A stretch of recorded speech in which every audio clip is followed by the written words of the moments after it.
drummer here, Nico, for Gabe, for Brian, for Jesse, for Angel. Thank you, more love for nothing. Oh my brother, just beautiful.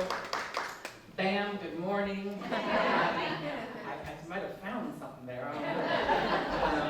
We are here, again, if you are here for your very first time, I would like you to welcome you to Soul Center. We are a soul-centered community that is absolutely here for the specific purpose of cultivating the expansion of your beingness into the greatest and grandest vision and version of yourself that there is, which is also known as a spiritual practice. It's also known as spiritual evolution, and it is also known as what we teach in the New Thought teachings, which is our lineage. Our teachings comes from the truth teachings of every sacred text. There's a unifying field of energy, and there's that golden thread that unifies all religions and all traditions. And I know that there are some people out there that just think that couldn't be possible.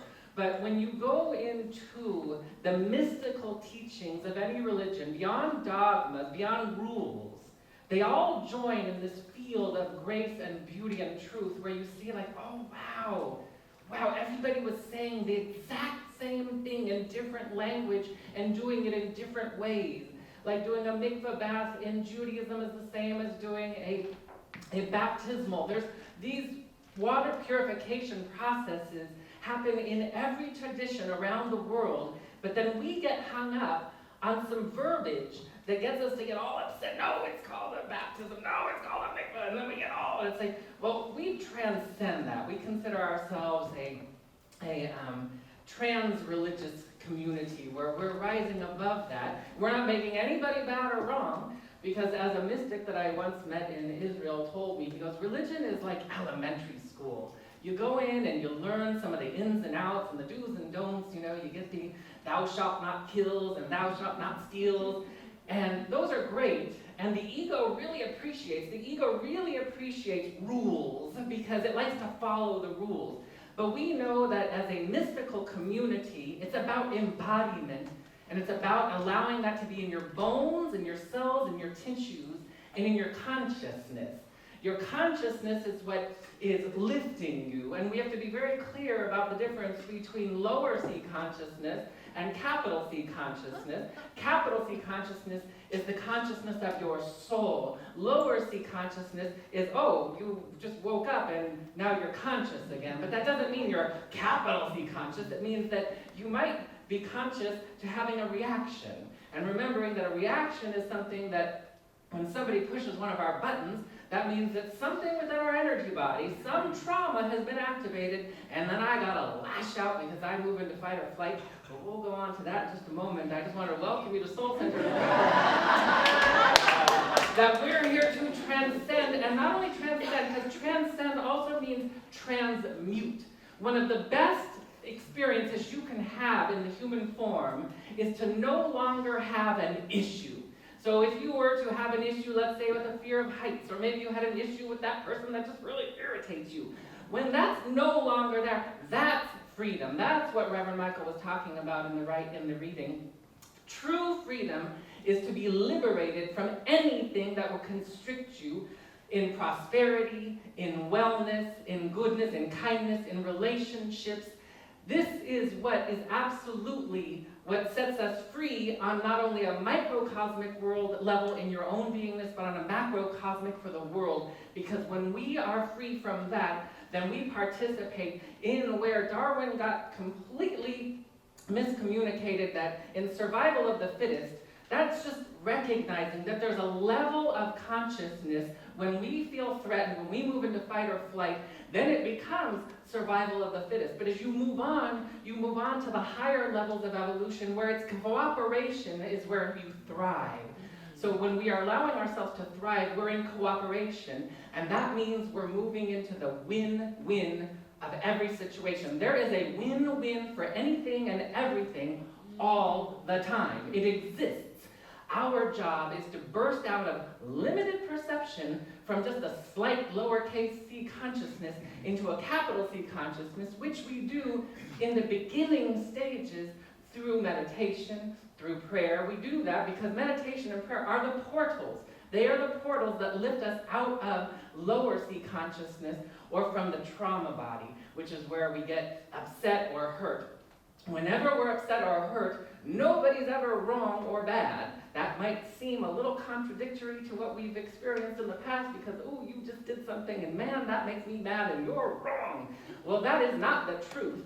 That means that somewhere in my psyche, I believe in non-cooperation, and the entire part of our journey is to cultivate cooperation, to cultivate win-win.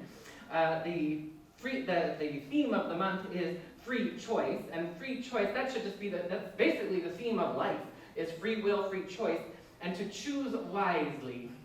One of my favorite movies is Ever After. You know, it's the story of Cinderella, and there's this one scene in the movie where she's like, the queen says to one of the people, the wrongdoer, she's like, you know, what just happened? Because she's trying to cultivate goodness, and the woman's, you know, tempted to lie to save herself because she's in fight or flight, and the queen said to her, now choose your words wisely, for they may be your last. Meaning that if you lie, you might be beheaded. Yes. So anyway, choosing our words wisely is where I was zeroing in on. Fun little scene in the movie. I love movies because they allow us to examine life. You get to take and just sit and examine things in life. Today, the topic is no aim, no gain. And most of us know it as no pain, no gain. And we're in a community where we believe in being very connected to the authentic desires of your soul, which matriculate through your heart.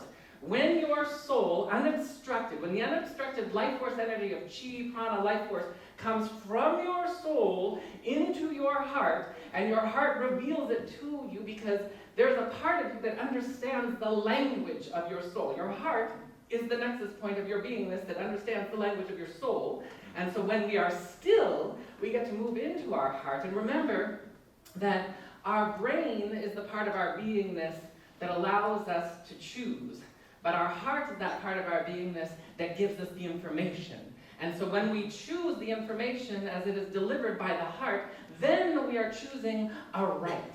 And as we were talking about last week, about how when we choose a right, meaning that we are allowing ourselves to listen to the call of the soul, which it takes a little finessing in the beginning, because it's very tempting. In Scripture, when there's the passage, now we all know there's no such thing as an entity called Satan. There is no devil, we all know that. That reference in the Bible is the reference to separation.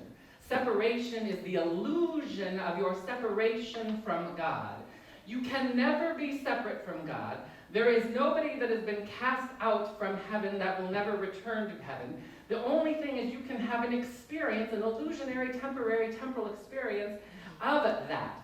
So some people have tried to make it by using the coercion of fear to make it seem like, oh, if you do these cardinal sins, sin meaning in Aramaic, mistake. If you make this mistake, there's no turning back, and you are going to hell and brimstone, etc., which does not exist. But any of us who have ever had a very bad experience, myself included, when I was suffering years and years ago, many of you have heard me talk about when I had suffered from panic attacks and suffered from depression. That's hell. That is when you're experiencing, those energies, because that is the ultimate of separation from the divine, separation from life force. So our journey is to move into the wholeness of life force and the wholeness, and the byproduct of that is joy.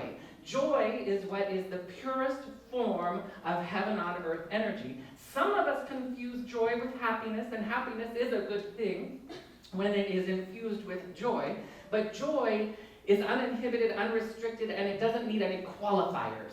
It doesn't need any qualifiers, if this, then I'll be joyful. Joy is pure, it is light energy. It is when you're connected and tapped into the energy of your soul and your heart, and you are feeling the energy of cooperation, and you feel grace and bliss. So we want to know that, and we want to cultivate it, and we want it to be your personal experience. That is one of the slightly differentiating aspects of our community, in the New Thought community, from some religious communities. Not all religious communities, because we don't make anything bad or wrong. There are beautiful, amazing religious communities from whatever faith it is that actually practice the magnificent mystical teachings that are coded in the sacred text, in the Hebrew Bible, in the Christian Bible, in the Bhagavad Gita, in the Quran, in some of the shamanistic texts or the Tao Te Ching. All of it's in there if you have the wherewithal to be able to feel and understand it. Recently, most of you know that I was in Egypt for a little while and got to just be wowed by the mystical teachings that an entire civilization built these huge temples to carve out on walls, to carve out in physical structures the laws of creation. We got to actually go through all the different temples, and because they had language back then, they would use the hieroglyphics to express the language of what they were saying. It was pretty mystifying and magical, and you could actually feel, and a lot of us, as we were on the tour, on the journey through, remembering that, I think I mentioned this when I got back, but the Nile represents the spine of the human anatomy, and then all of the sacred temples, as you go up from the root, down at the base of the spine, up to the crown, which is where the Great Pyramid is, each one of these temples harnesses a particular quality of divine energy that corresponds and correlates with the physical aspects of our beingness. So they built these great temples, and if you're really clairsentient enough and claircognizant enough, you can actually just feel it instead of trying to figure it, which is what we were there to do.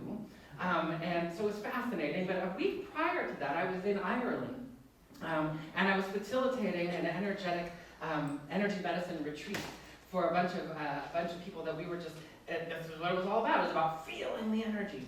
And so I had no idea when I was there, but there are these Neolithic tombs that have been discovered over the past several decades. These ancient tombs that go back 6,000 years. They're still in the process of uncovering them and digging them out. And they're the big stone. There's one that's probably about twice the size of this room. And because there was no language of these people, there was no text left behind as to what was going on. All there are these big, huge stone tombs. They're older than the pyramids.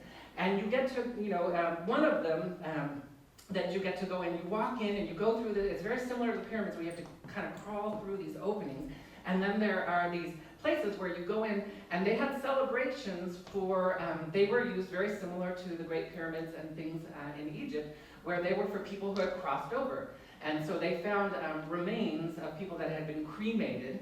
And all there there's inscriptions just of symbols. There's some swirls, there's some triangles, there's some squares, but there's no language. And they're beautiful, and the energy in there is amazing. And the thing that I found interesting is, in Egypt, we were able to go to these sacred sites, and you could get very intellectual about it and get in your head and try to, okay, now what is this temple about? And tell me what it's supposed to do, and it's supposed to activate my solar plexus, okay?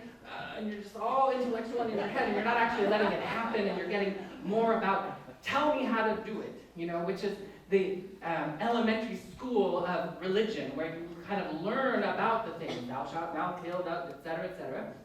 But in Ireland, because there is no language from these people, there's nothing to connect it to, you have no choice but to feel the energy.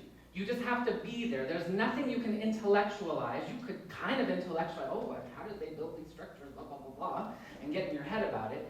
But what you really want to do is you want to feel it. And that's what our spiritual practice is. You want to feel it. And when I was there, I could feel the energy. It was a phosphorescent energy that was just coming out of these tombs. And it was at a time, and this is the absolute opposite of morbid. And when you think about it, when you go to some of these places, there's a lot of celebrations where you go down to the Mayan pyramids or the Egyptian pyramids, or you go to these tombs in Ireland. It's all about people who have been crossing over. It's all about celebrations of people who are dying or dead. And so what they were talking about in these celebrations is there is no real death. The only death, as we talked about last week, is the death of a lie. A lie is something that constricts or restricts our beingness. And so we do want to let those things die from our beingness and be reborn on a regular basis until there's nothing left to die within our beingness anymore, and then you are in the world but not of the world. That is the journey, to be in the world but not of the world. That's what states in Scripture. That's what we are here to do. But how do you do that? There's what we want to do is we want to become aware. In any mystical teaching, there's going to be the part of self-realization. Self-realization means you become so keenly aware that you become aware of your energy body.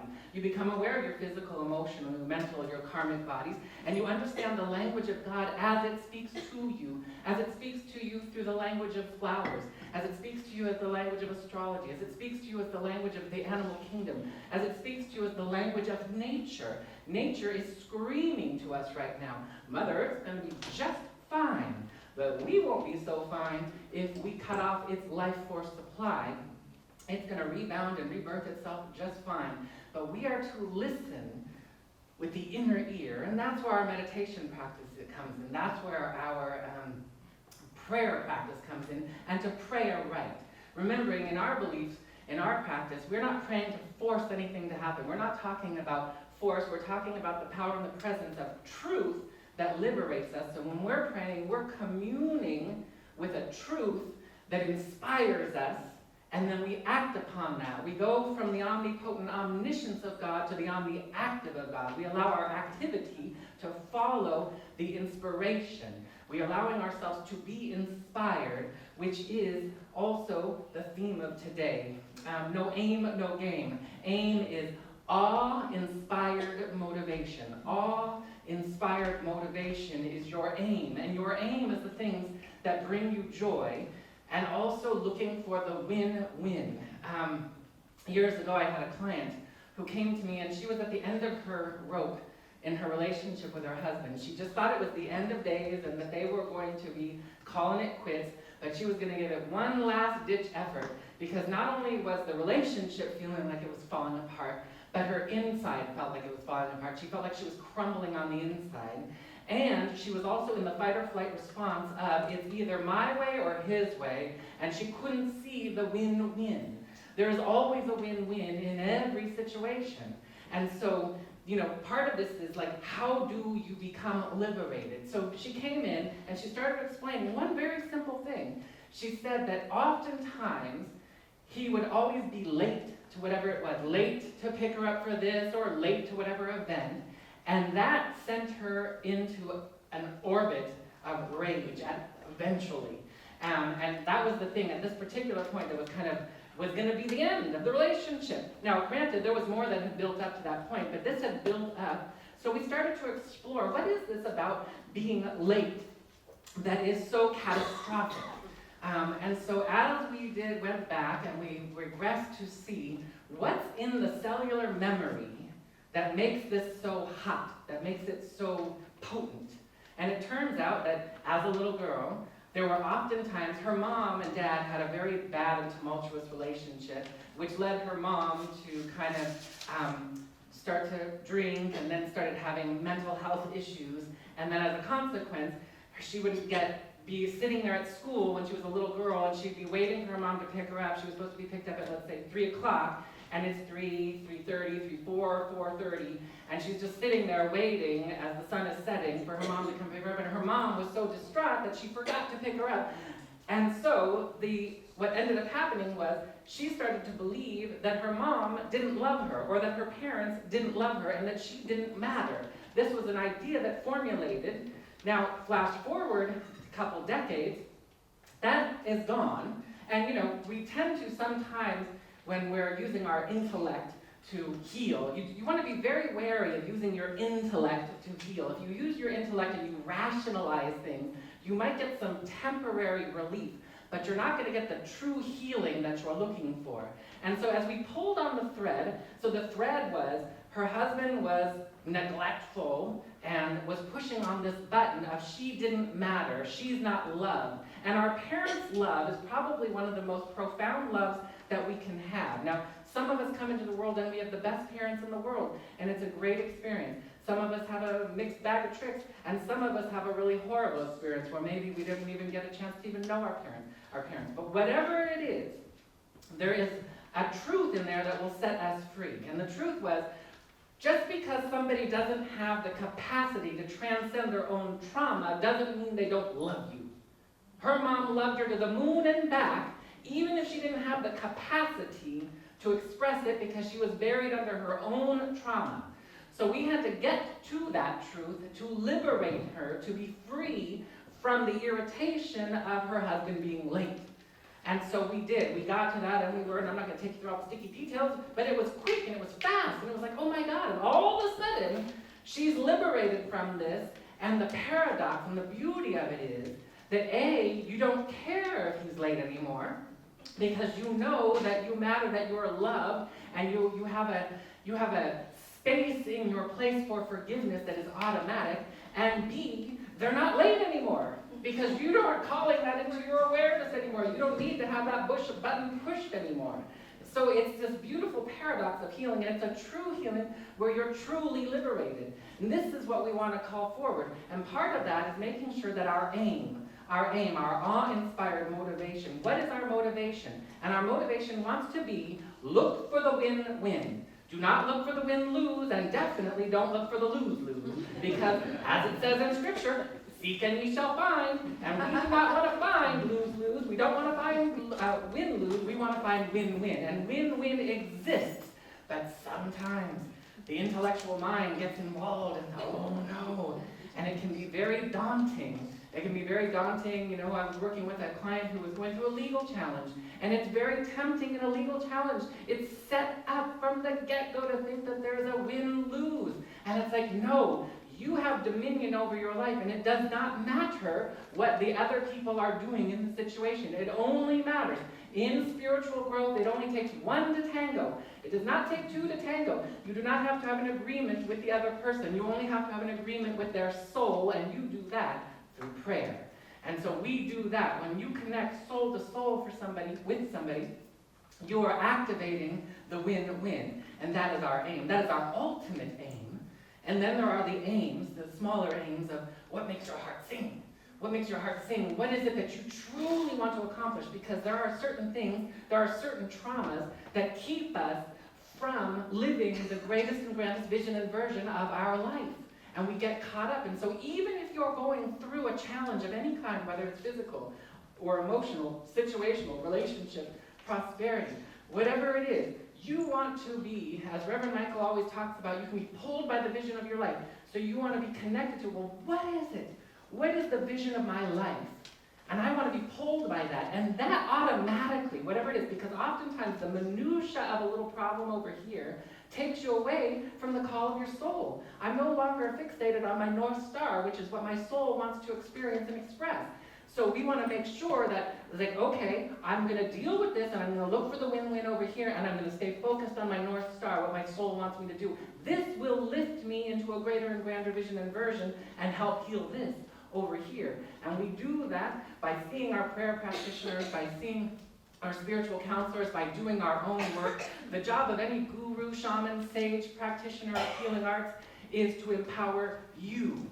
Many of you know that that's what I do.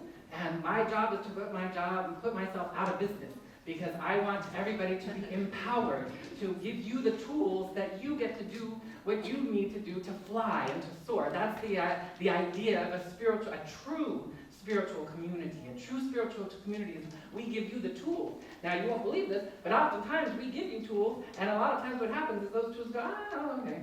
I'm going to put over there. I gotta go to Starbucks. I'm going to do whatever it is. Maybe gossip. Beware of the gossip. Gossip. Unless you're spiritually gossiping, which means you're talking so much good about so many people, then we want to beware. We do not want to cultivate negative energy. Easier said than done sometimes, especially when, your husband just was late one more time and pushed that button. But if you do your work and don't blame, because the blaming didn't get her anywhere. Blaming for years and years and years and trying to browbeat, be on time. You're just trying to, do what Einstein said, trying to fix the level the problem was created. No, we don't want to do that. We want to open up into a realm of true healing and cultivate and look for, okay, in my meditation, I'm just going to be still, just like we did this morning in our meditation practice. We just be still and know and open to, okay, show me. Now, part of that, because a lot of people, no, meditation, it's so frustrating, the chatter. And well, if you just give it a minute and make it okay. Give it a minute, let it be okay, and don't make yourself bad or wrong. And by a minute, at least 20. We want to do at least 20 in the morning, and at least 20 in the evening, and maybe a little sprinkle throughout the day, and incorporate our prayer into there until it becomes ceaseless. That's what we're headed for. And so the other thing I thought was, I heard Bruce Lipton was talking about, it was Greg Braden, was talking about this marine biologist. Her name is Rachel Carson, and she said with regard to the state of our world, and this was actually about 40 years ago, we only destroy that which we don't value, and we can only value that which we understand. We only destroy that which we don't value, and we only value that which we understand.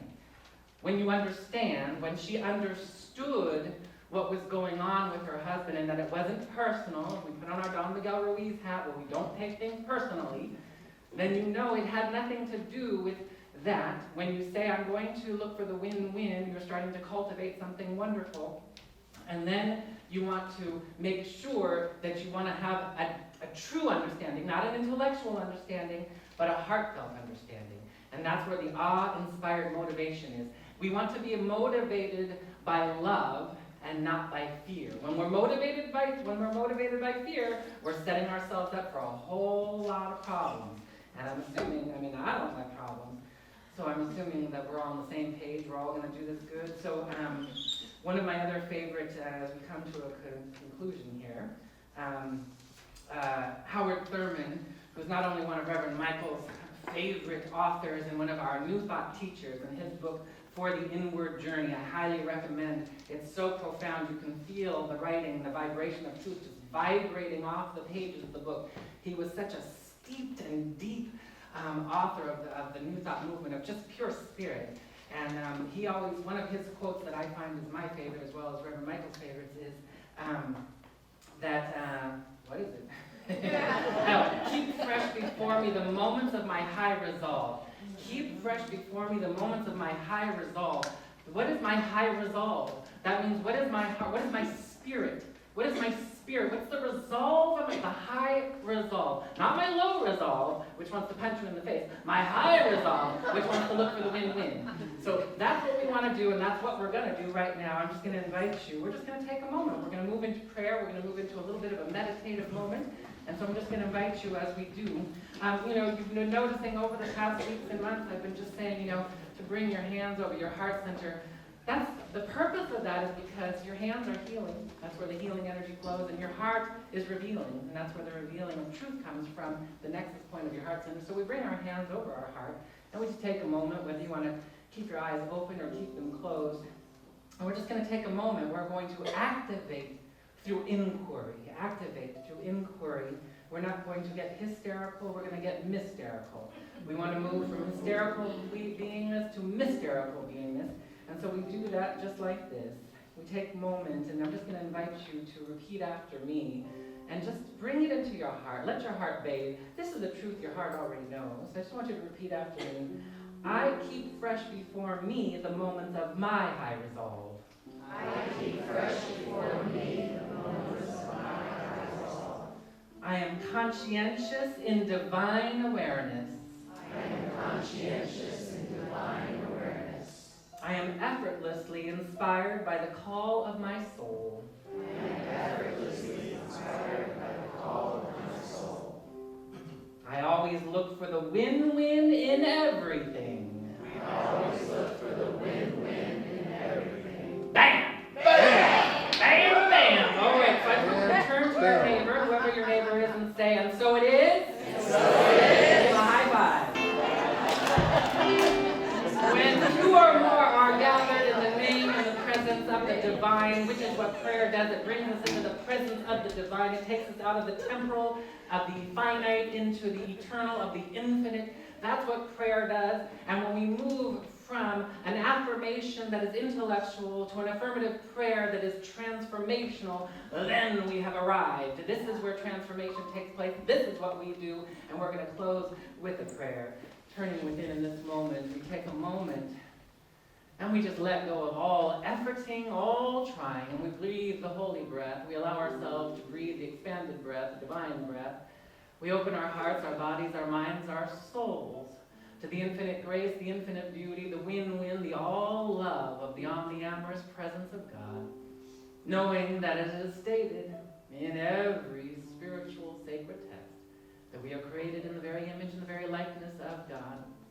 We allow ourselves to feel that, to know it, to remember it, the great remembering of our own divinity, that divine spark that resides right at our core, that is the truth of who we truly are. We open to that, and we say yes to a greater and grander vision and version. We say yes to the call of the soul. We say yes to feeling, hearing, knowing, and understanding it, remembering that we have everything we need already within us to feel, see, hear, know, and understand the call of the soul. All we must do is be still. Be still and hear the still small voice that matriculates from the soul into the heart, and from the heart to the brain. And when the brain reads the heart and knows the truth of the win-win that sets us free, that is good for everything and everyone, we will know it because rushes and waves of joy flood through the body. Our job is to say yes to this. Our job is to call forward the prayer of freedom, the prayer of joy, the prayer of love, the prayer of wellness and goodness. And so we take a moment, and if there's anybody in your life that you are holding in prayer that you would like to surround in wellness, that you would like to surround in prosperity, that you would like to surround in goodness, just bring them into your awareness. It could be one person, it could be a four-legged, it could be a winged, it could be a group of people or a place on the planet. We surround that energy, for we are not innocent bystanders. We are innocent participants. We participate in the journey of life, and we bless everything and everyone, for that is our true nature. So we bless the people that we have brought into our hearts and into our minds. We bless ourselves, we bless all our friends, all our family members, we bless every spiritual community on the globe, every community on the globe with wellness, goodness, grace, beauty, truth, light, and we let it be. We let it be. We claim it so. We accept it. Win-win is what it is, and so it is. Amen. Ah, yes.